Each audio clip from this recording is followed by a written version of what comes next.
I see a lot of comments on my video that people don't understand the nature of what renders a mass valid and what renders a mass invalid. And when it comes to the sacraments, the form and the matter that render the sacrament valid or invalid. Form is the words that the priest say. Matter is the material that the priest uses for the sacrament. And I do recommend, there's tons of videos out there in the Catholic world that will explain form, matter, and intention. And because people don't seem to be educated on this, and God love us, the church hasn't done a great job at educating us in the faith. Certainly, I wasn't educated as a teenager in a Catholic school. And I dare say my previous generations in Ireland, received a lot of devotional education, and they knew how to pray, they knew the basics of the faith, but many trusted the church to do to do it correctly. But as you've seen over the last 50 years, we've invented a lot of stuff in our liturgy, and the invention has come to a stage that some masses are invalid. Now, that's just an observational fact. So that priest who says, and we hold up the chalice like the McCarthy cup, invalid mass, don't go to his mass. Some people will quip, well, but he said the exact words more or less correctly to render it valid. Yeah, but why risk causing controversy, confusion among the laity? That's my opinion. And I go back to the same suggestion to priests: say the black, do the red. In the old rite, the priests had to read a script in Latin, and the consecration was put on a card in front of them, as well as in the missal. You had the consecration, the words of consecration put. So when the priest knelt over the altar, he holds the Eucharist in his hand and look right in front of him and read the words. I'm just going to get the consecration in the old rite, because it's slightly different. But in the old rite, the words were hoc est enim corpus meum. That's what was in capital letters in the old rite. And for the chalice, hic est enim calix sanguinis mei, novi et aeterni testamenti, mysterium fidei, qui pro vobis et pro multis effundetur in remissionem peccatorum. Now, the mysterium fidei in the new rite is placed after it, but it doesn't change the nature of the sacrament. I know some people have suggested that the new rite is invalid, that some Sedevacantist bishop is saying it's invalid. Then you are falling into Donatism, another heresy. And it's important that Catholics know your heresies. And I'm going to praise the SSPX here, because they did an excellent series of videos why the Eucharist in the new Mass is valid. And fair dues to the SSPX for defending the faith. Now, they don't support the new Mass. They don't say the new Mass, because I would lend my sympathy to their position.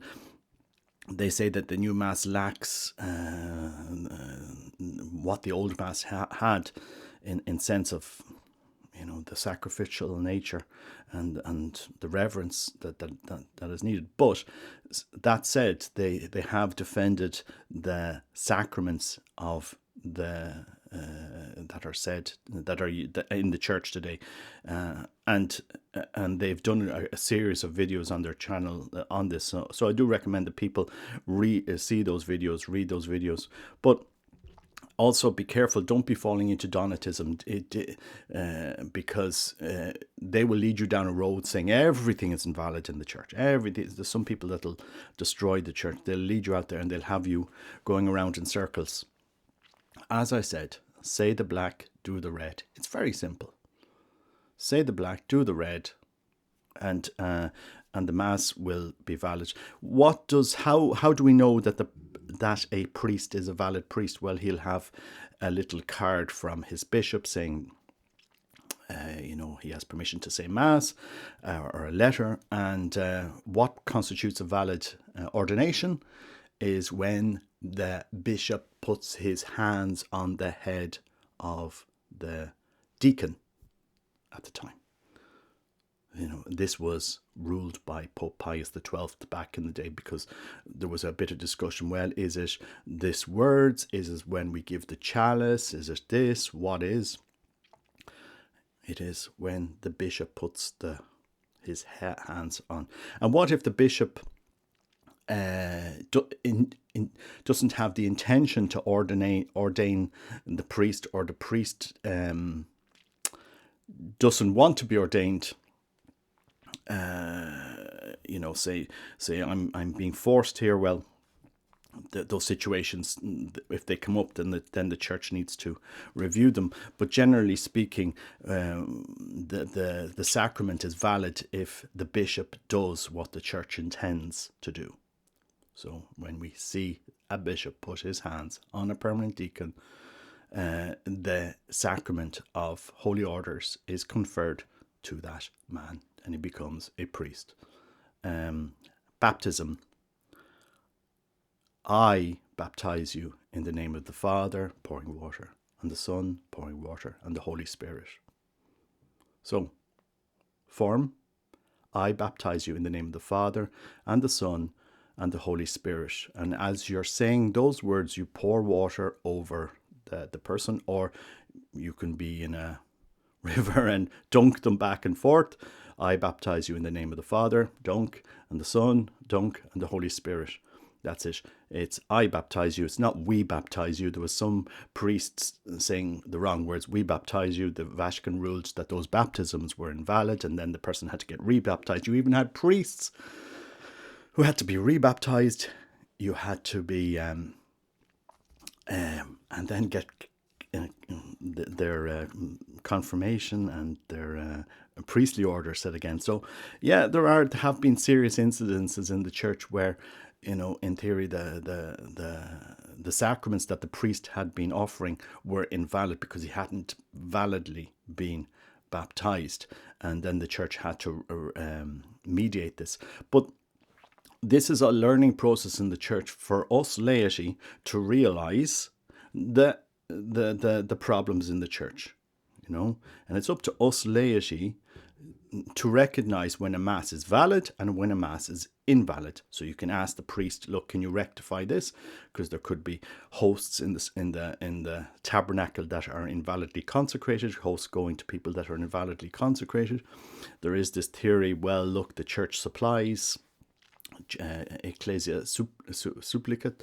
But look, I don't see why we have to overcomplicate the sacraments. And this is why in the old Rite, the priests around the world were saying the Mass in a language which was not their own. And it's not beyond the capabilities of our intelligence to learn a few words in Latin. Hoc est enim corpus meum, for example. It's not beyond our capabilities. The modernists, the people that hate Latin, they throw up this objection when nobody speaks Latin and Latin is too difficult and blah, blah, blah. Come on, guys. The amount of Latin you need to know to understand the Mass and the responses is you would learn in a week, in a small course, in a small catechesis, I'm not saying that I do agree with Pius XII. Let's have the readings in Latin or in English in the vernacular. But as far as the rite of the Mass, it's not beyond our capabilities to say a few prayers in Latin.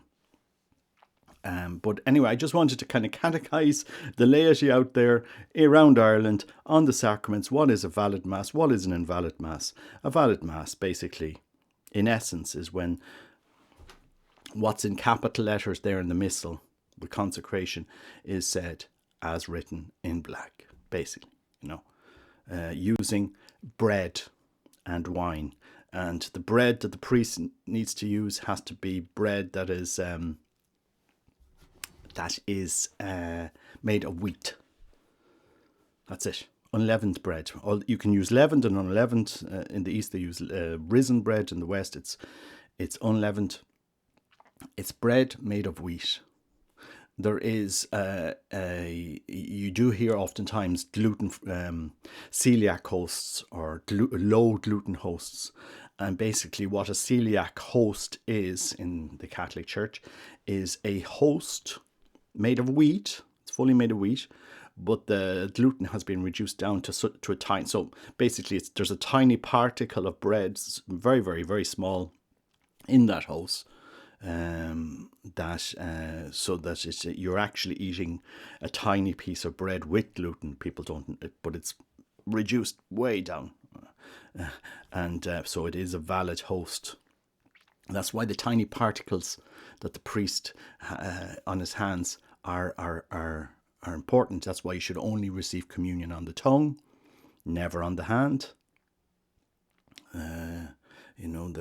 This tradition in the church grew over centuries to safeguard the Eucharist, and people think it's very rigid, it's over the top, but we don't believe in the Eucharist. So, and again, the particles of the Eucharist are the body, blood, soul, and divinity. One of those tiny particles is all that a person who is celiac is going to get in the host.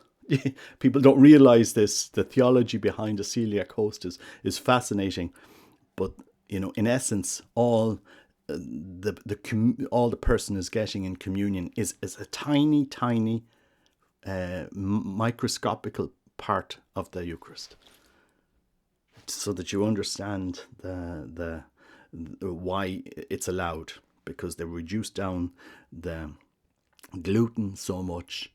But if they removed the gluten completely from the host, it was a completely 100% gluten-free host, it would not be a valid host. You have to have a certain level of gluten. I think it's 10 parts per million or something like that, but it's brought right down. That's why the church approved it. And the wine has to be made from grapes, either red or white, with no additives. Organic wine. And that's it. So, I do encourage people to, look up some videos on this. Because there's lots of channels that do it a lot better than I do. But it's really to educate us on our faith. And because in this crisis in the church, after the crisis in the church, we all need to come together as Catholics. We can't be going off and falling into Donatism and saying one side, well, all of you need to be reordained. And so no. That's, after the Arian crisis, you had the Donatist crisis, the Donatist heresies, and, all these different heresies in the life of the church. After this modern era where, is the synthesis of all heresies in many ways, the church needs to come together and renew and move forward. And so after the crisis, we need to be prepared as laity and know our faith. So that's why I do encourage people to know your faith, and to know what's a sacrament and not what's an invalid sacrament. The future is good, because the younger priests around Ireland are just sticking to what's in the missal. So, the younger priests are just are better. They understand the situation. So, just pray for the church, and it will take a while, but things will come together. And I give this video as help for the church, but I do encourage priests, just say the black and do the red. Say the black in the missal. You start using the Roman canon. It's amazing. We have 4 Eucharistic prayers, and 99% of the time we can't get beyond Eucharistic prayer 2. It's very sad that the Roman canon isn't used more in our masses. The Roman canon being Eucharistic prayer 1, which was the only Eucharistic prayer that was said for centuries at our masses. And it's a very, very beautiful ancient prayer. I do recommend that we get back to saying these ancient prayers of the church. Even try a little bit in Latin. It won't kill you. And it does connect more with the tradition of the church. But again, as I said, the sacraments must be used with the correct form and matter, the correct words, and the correct matter. As the church stipulates, it's very easy. And again, the SSPX, Society of St. Pius X, have done a great series on that as to why the sacraments in the church after Vatican II are valid. And we need to stick to that for the moment until the confusion in the church moves along. This storm in the church passes, and sense will return to the church, in the sense that we won't be ad-libbing masses and changing masses and introducing this and doing that, and the innovation. People will see the sacredness of the Mass. It's not an entertainment. The priest is not there to entertain you, to perform something in front of you. He's there to offer the holy sacrifice of the Mass, and that's basically it. He is Alter Christus, another Christ. And the modernists will, every heresy dies out sooner or later, and the church moves forward. So pray for the church. God bless you. Take care. Bye bye.